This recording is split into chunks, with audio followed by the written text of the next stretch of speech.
আজ প্রথম পতিতালয়ে গেছিলাম। যেই মেয়েটার সাথে শারীরিক সম্পর্ক করেছি সেটাও আবার আমার ভালোবাসার মানুষ ছিল। হ্যাঁ, আপনারা অবাক হচ্ছেন তাই না? হ্যাঁ, আমি শারীরিক সম্পর্ক করতেই পতিতালয়ে গেছিলাম। পতিতালয়ে যাওয়ার একটা কারণও আছে। পতিতালয়ে যাওয়ার কোনো ইচ্ছে আমার ছিল না, ভাগ্য সেখানে আমায় টেনে নিয়ে গেছে। আর যখন শুনবেন একজন শিক্ষক পতিতালয়ে গিয়েছে, আরও অবাক হবেন আপনারা। হ্যাঁ, আমি একটা সরকারি কলেজের শিক্ষক। তাহলে শুনুন ওখানে যাওয়ার কারণ। আমার নাম জুনায়েদ। আমি যখন খুব ছোট তখন আমার মা মারা যায়, বাবা আবার বিয়ে করে। আমার যখন 2 বছর বয়স, আমার একটা বড় বোনও আছে। আমার নতুন মা ছিল অনেক সুন্দর। আমার বুদ্ধি না হওয়া পর্যন্ত তিনি আমায় খুব ভালোভাবেই মানুষ করে। কিন্তু তারপরে আমার আর আমার বোনের ওপর নেমে এলো এক কঠিন অত্যাচার। আমাকে বাবা স্কুলে ভর্তি করে দিয়ে আসলো, কিন্তু সৎ মা স্কুলে যেতে দিত না বড় আপুকে। সারা বাসার কাজ করিয়ে নিত। আপু খুব কষ্ট পেত। সারা দিনে আমাদের দুবেলা খাবার দেওয়া হতো, তাও অল্প একটু। বাবা এইসব কিছুই জানতো না। বাবা ভোরে দোকানে যেত আর রাতে বাড়ি ফিরতো। ততক্ষণে আমরা ঘুমিয়ে যেতাম। এমনও হয়েছে বাবাকে আমি 1 মাস চোখে দেখিনি। বাবাও আমাদের খোঁজ খবর রাখেনি। বাবা জানতো সৎ মা আমাদের অনেক ভালোবাসে। আমরা তো বাবাকে দেখতেই পেতাম না, তাহলে কিভাবে কি বলবো? আপুকে দিয়ে বাড়ির সব কাজ করাতো, যেমন সকালে উঠে গরু ছাগল গোয়াল ঘর থেকে বাহির করা, তারপর বাসন কাসন পরিষ্কার করা, তারপর 5 থেকে 7 জন মানুষের রান্না করা। তাও মাত্র 10 বছরের মেয়ে হয়ে আপু রান্না করত। আপুর রান্না করতে দেরি করলে খুন্তি দিয়ে সৎ মা অনেক মারতো আপুকে। আপু অনেক কান্না করতো। আর যদি তখন আমি আপুর কাছে যেতাম তখন আমাকেও অনেক মারতো। তাই ভয়ে আর যেতাম না। একটা বাড়ির যত কাজ সব আপু করত। আমাকে দিয়ে গরু ছাগলের ঘাস কাটা, খাওয়ানো, মাঠে যাওয়া সব করিয়ে নিত। না করতে চাইলে অনেক মারতো আর ভাত খেতে দিত না। আপু মাছ মাংস রান্না করত, কিন্তু আমাদের ডাল ভাত দিত, তাও অনেক অল্প। যা খেয়ে আবার 3 গ্লাস পানি খাওয়া লাগতো। সৎ মার পরিবার থেকে মানুষ আসতো, অনেক ফল মিষ্টি আসতো। আমি শুধু চেয়ে চেয়ে দেখতাম। খুব ছোট ছিলাম তো, তাই খুব লোভ হতো। একদিন চুরি করে 2টো মিষ্টি নিয়ে আসি। আমি আর আপু খাই, কিন্তু খেয়েও শান্তি পাই না, কারণ সৎ মা অনেক মারধর করে। তারপর থেকে মিষ্টি আর কোনোদিন খাই না। সৎ মা বাবার সামনে আমাদের সাথে অনেক ভালো ব্যবহার করতো। আমি শুধু স্কুলে যেতাম পরীক্ষা দিতে, রাতে ঘুমানোর আগে পড়তাম, আর দিনে তো অনেক কাজ। এইভাবেই চলে গেল কিছু বছর। আমি এখন ক্লাস 9-এ পড়ি। এত বড় হয়ে গেছি, আজ পর্যন্ত কোনো দিন নতুন জামা কাপড় 5 দিনের বেশি পরতে পারিনি, কারণ সৎ মা জামা কাপড় নিয়ে নিত। আপু এত বড় হয়েছে, তাও তাকে ময়লা ছেঁড়া জামা দিত। আপু প্রতিদিন রাতে আমাকে জড়িয়ে ধরে কান্না করত। আমার 10 বছরের একটাও দিন নেই যে সৎ মার হাতে মার খায়নি। আমাদের ওপর আরও অত্যাচার বেড়ে গেছিল যখন সৎ মায়ের মেয়ে হয়। এখন তার বয়স 8 বছর। নাম তার রিপা। যখন ও ছোট ছিল খুব ভালো লাগতো বোনটাকে, তাই খালি চারপাশে ঘুরঘুর করতাম। কোনোদিন কোলে নিতে সাহস পেতাম না। একদিন সাহস করে কোলে আমার বোনটাকে আদর করছিলাম, বোনটাকে চুমু দিচ্ছিলাম, তাই সৎ মা আমার মুখে এমন জোরে মেরেছিল যে আজ পর্যন্ত আমার সামনের দাঁত ওঠেনি। এমন জোরে মারছিল দাঁত উঠে চলে গেছিল। এইভাবেই চলছিল আমাদের জীবন। রিপা আমাদের কাছে আসলে রিপাকে আসতে দিত না।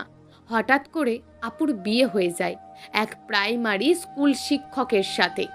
আপুর বিয়েতে আমার মতন খুশি কেউ হয়নি। আপুর বরটা অনেক ভালো ছিল। আপু অনেক সুন্দর ছিল, বিধায় পড়াশোনা না জানা মেয়েকে বিয়ে করে নেয়। আপুর শ্বশুর শাশুড়ি না, আপু মনে হয় বাবা মা পেয়েছে। আপু সুখে আছে শুনে সৎ মা অনেক কুকথা বলে। আপু চলে যাবার পরে আমার ওপর অত্যাচার নেমে আসে। মেয়েদের কাজ আমাকে করতে হতো। যদি রিপা হেল্প করতে আসতো তাহলে রিপাকে বকা দিত যেন এই অপয়া ছেলের আশেপাশে না আসে। আমাকে কেমন খাবার দিত রিপা সেটা দেখত। রিপা আমার সৎ বোন হলেও কোনো দিন আমি সৎ বোন ভাবি নাই, আর রিপাও আমায় আপন ভাই ভাবতো। রিপার রুম দিয়ে আমার রুম আসা যেত, তাই রিপা রাতে ওর নিজের খাবারের চেয়ে বেশি খাবার নিয়ে রাখতো। সৎ মা জিজ্ঞেস করলে বলতো রাতে খিদে লাগে। যখন বাবা মা ঘুমিয়ে যেত রিপা চুপি চুপি এসে আমাকে ডেকে তুলতো আর রিপা আমাকে নিজের হাতে খাইয়ে দিত, আর আমি কান্না করতে করতে খেতাম। এটা প্রতি রাতের সুখের কান্না ছিল।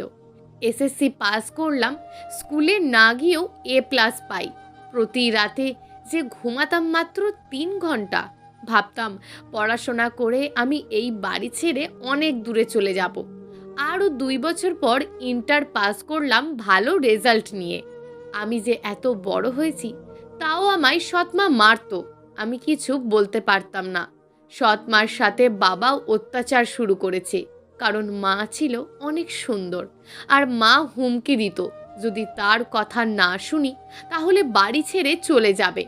অত্যাচারটা একটু বেশি হয়ে গেছিল, তাই আপুর বাসায় পালিয়ে চলে যায়। আপুর বিয়ে হয়েছিল রাজশাহীতে। আপু অনেক খুশি হয়েছিল, আর যখন আপুর বাসায় পৌঁছাই আপু 10 মিনিট ধরে জড়িয়ে ধরে কান্না করতে থাকে। এমন দৃশ্য আপুর বাসায় সবাই কান্না করে দিয়েছিল।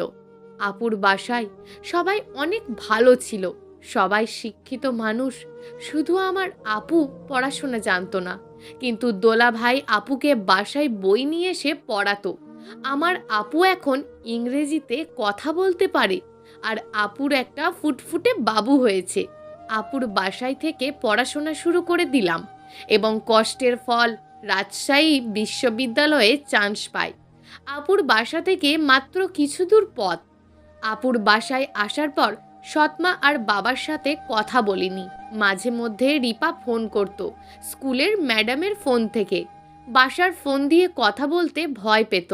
আপুর বাসার সবাইকে আর আমার কিউট সুইট ভাগ্নেকে নিয়ে অনেক ভালো দিন কেটে যায়। মনেই হয় না তারা আপুর শাশুড়ি বা শ্বশুর, মনে হয় তারা আমার নিজের বাবা মা। আর দোলা ভাই তো অন্য রকম মানুষ, আমার কি লাগবে কখন কি করতে হবে সব খেয়াল রাখে। একটা টিউশনি করতে চাইছিলাম, কিন্তু আপুর শাশুড়ি বলেছিল আমার ছেলে কোনো টিউশনি করবে না। সেদিন আমি অনেক কান্না করেছিলাম। হাজার ভাগ্য লাগে এমন ভালোবাসার মানুষ পেতে হলে। আমার দিন সুখেই যাচ্ছিল, আর পড়াশোনাও শেষ আমার। কিছুদিন পর দেখি আপুর বাসায় সৎমা আর বাবা আসছে। পরে জানতে পারি আমাকে নাকি নিতে এসছে। আমি যেতে চাইছিলাম না। রিপা আর আপুর কথায় চলে আসি। বাসায় আসার পর সৎমা ভালো ব্যবহার করে, আমার অনেক খেয়ালও রাখে, আর প্রতিদিন আপুর বাড়ির সবার সাথে ফোনে কথা বলি। কিছুদিন পর বাড়ির কাছেই একটা সরকারি কলেজে চাকরি পেয়ে যায়, ভালো রেজাল্ট থাকার কারণে। এইভাবেই যাবার কিছু মাস পর একটা এতিম মেয়ের সাথে আমার সম্পর্ক হয়। সে তার বাবা মাকে ছোটকালেই হারিয়েছে। তার মামার বাসায় সে মানুষ হয়। মেয়েটার নাম হলো নিদ্রা। নিদ্রা এবার অনার্স 3rd ইয়ারে পড়ে। নিদ্রার সাথে পরিচয় হয় নিদ্রার মামার মাধ্যমে। নিদ্রার মামা আমার কলেজের শিক্ষক। নিদ্রা দেখতে শ্যামলা, কিন্তু অনেক মায়াবী ছিল। আমি দেখলে চোখ ফেরাতে পারতাম না। নিদ্রার মামা এটা বুঝতে পেরেছিল যে আমি নিদ্রাকে ভালোবেসে ফেলেছি, কিন্তু তিনি কিছু বলেননি। নিদ্রার সাথে আমার 1 বছর রিলেশন হয়ে যায়। নিদ্রাও মামাও নাকি বলেছে আমার সাথেই নিদ্রার বিয়ে দেবে। এদিকে বাসায় আমায় আর সৎমা কিছু বলার সাহস পেত না, কিন্তু সৎমা চাইতো যেন তার বোনের মেয়েকে আমি বিয়ে করি, কিন্তু আমি জোর করেই বলতাম আমি বিয়ে করতে পারবো না। সৎমা মনে মনে অনেক রেগে যেত আর বাবাকে অনেক খারাপ কথা বলতো। নিদ্রা যখন লাস্ট ইয়ারে, তখন নিদ্রাকে একটা ছেলে অনেক বিরক্ত করত। তাই একদিন ওই ছেলেকে আমি মেরেছিলাম। ওই ছেলেটা বলে গেছিল নিদ্রার কিছু খারাপ করবে, কারণ ছেলেটা ছিল একটা নেশাখর।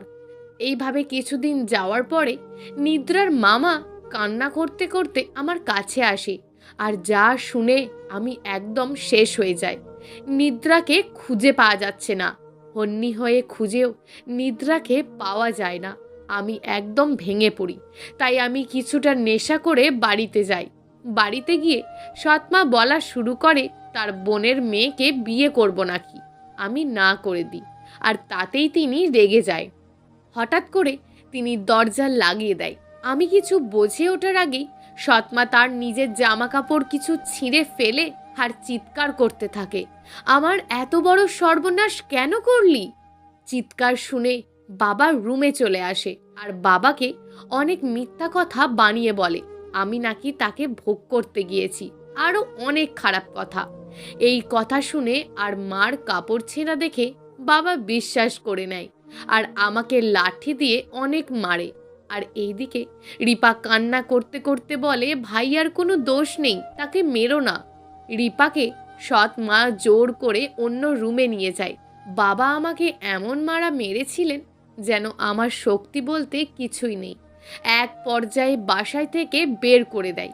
তারপর অনেক কষ্টে বাসা থেকে এক বন্ধুর বাসায় যায়, যেই বন্ধু জানে আমার সৎ মা কেমন। তাকে সব বলি। সে বিশ্বাস করতে চায় না যে এমন মেয়ে মানুষও আছে পৃথিবীতে যে তার ছেলের সম্মান নষ্ট করে। আর এইদিকে নিদ্রাকে পাওয়া যাচ্ছে না। চারদিক থেকে ব্যথা পাচ্ছি, এত কষ্ট আর সহ্য হচ্ছে না। তাই বলেই ফেললাম বন্ধুকে আমি পতিতালয়ে যাব। বন্ধু অনেক বারণ করার পরেও আমি এখন এখানে এসে দাঁড়িয়েছিলাম। কোথা থেকে এক দালাল এসে বলল, মামা খাসা মেয়ে আছে, একেবারে ইনটেক। কিছু বুঝলাম না কি বলছে। উনি বললেন রাত কাটানো চলবে। আমি হ্যাঁ বলে দিই। উনি 5,000 টাকা দাবি করেন। আমি বলি আমার কাছে তো মাত্র 3500 টাকা আছে, তাও বলেছে মাত্র 2 ঘন্টার জন্য। আমি তার কথায় সব রাজি হয়ে যাচ্ছি। আমাকে একটা ঘরের মধ্যে ঢুকিয়ে দেয়া হলো। ঢুকে তো আমি অবাক, কারণ আমার সামনে কোনো পতিতা না, আমার ভালোবাসার মানুষ নিদ্রা বসে আছে। নিদ্রা আমাকে দেখে চমকে যায় আর কান্না শুরু করে দেয়। আমি বুঝতে পারি নিদ্রার সাথে কি হয়েছে, তাই নিদ্রাকে চোখের ইশারায় না চেনার ভান করতে বলি। নিদ্রার কান্না শুনে এক মহিলা রুমের ভেতর ঢুকে নিদ্রাকে বিবস্ত্র করে দেয়। আমি চোখ অন্যদিকে ঘুরিয়ে ফেলি। নিদ্রা অনেক আকুতি মিনতি করে, কিন্তু তিনি শোনেন না। মহিলা বলতে শুরু করে, তোকে বসে থাকতে টাকা দিয়ে কিনিনি, 1.5 লাখ টাকা দিয়েছি। এবার মহিলা আমাকে বলে, বাবু শুরু করুন। আমি না করি, বলি আপনার সামনে কিভাবে কি করি? মহিলা বলা শুরু করে, একে আমার সামনে করতে না হলে এই মেয়ের দেমাগ ভাঙবে না। আমি না করি। তখন মহিলা বলে, বেশি হেরিতেরি করলে তোমারে পুলিশে দিয়ে দেব, তাড়াতাড়ি কাজ শুরু করো। ভাব খারাপ দেখে ইচ্ছে শক্তির বিরুদ্ধে গিয়ে নিদ্রার সাথে শারীরিক সম্পর্ক করি। মহিলা পর্দার আড়ালে চলে যায়। তাছাড়া উপায় নাই যে আমাকে পুলিশে নিয়ে গেলে নিদ্রাকে আর পাবো না। নিদ্রা শুধু কান্না করেই যাচ্ছে। আমি মহিলাকে বলি, আমার তো বউ নেই আর বিয়েও করিনি, আমার এই মেয়েকে পছন্দ, আপনি কত টাকা চান এই মেয়ের জন্য? মহিলা বলল 3 লাখ টাকা লাগবে। আমি বললাম, যদি সকালে টাকাটা দিই আর সারা রাত এই মেয়ের সাথে থাকি আমি? মহিলা বলে, আরও 10,000 লাগবে। আমি রাজি হয়ে যাই। সেই রাতের নিদ্রার মামাকে সব বলি, আর তিনি যেন আমার বন্ধুকে 1 লাখ টাকা দেয়। তিনি রাতেই আমার বন্ধুকে টাকাটা দিয়ে দেয়, আর আমার অ্যাকাউন্ট থেকে টাকা তুলতে প্রায় 10টা বেজে যায়। 3 লাখ টাকা দিয়ে আমার ভালোবাসার মানুষটাকে ফিরিয়ে নিয়ে আসলাম। নিদ্রা সারা পথ আমার বুকে মাথা রেখে কান্না করতে করতেই এসেছে। নিদ্রাকে কে নিয়ে গেছে আর কিভাবে সব বলে পরে আমার এক রিলেটিভ পুলিশ ছিল, তার মাধ্যমে ওই ছেলেদের জেলে দেওয়া হয়। নিদ্রাকে দেখে নিদ্রার মামা কান্নায় ভেঙে পড়ে। অবশেষে আমার আর নিদ্রার বিয়ে হয়ে যায় আপুর বাসায়। সবাই আসে আমাদের বিয়েতে। আর এইদিকে রিপার কথা শুনে বাবা ভুল বুঝতে পারে আর সৎমাকে তার বাবার বাসায় পাঠিয়ে দেয় আর বলে এই বাড়িতে তার কোনো জায়গা নেই, ঠিক সময় টাকা পাঠিয়ে দেব, আমার বাসায় আসার চেষ্টাও যেন করো না। আর সৎমা বাসায় আসেনি। বাবা আমার কাছে ভুল বুঝতে পেরে ক্ষমা চায়। আমি, নিদ্রা, রিপা আর বাবা এই নিয়েই আমাদের সুখের ভালোবাসার সংসার চলছে। আর এইভাবেই কাটছে নিদ্রা ও জুনায়েদের এক জীবন কাহিনী। বন্ধুরা, গল্পটি কেমন লাগলো তা অবশ্যই নিচে কমেন্ট করে জানাতে ভুলবেন না। আর যদি আপনাদের গল্পটি ভালো লেগে থাকে তাহলে একটি লাইক করে চ্যানেলটিকে সাবস্ক্রাইব করে রাখুন এই ধরনের নিত্য নতুন গল্পগুলি শোনার জন্য।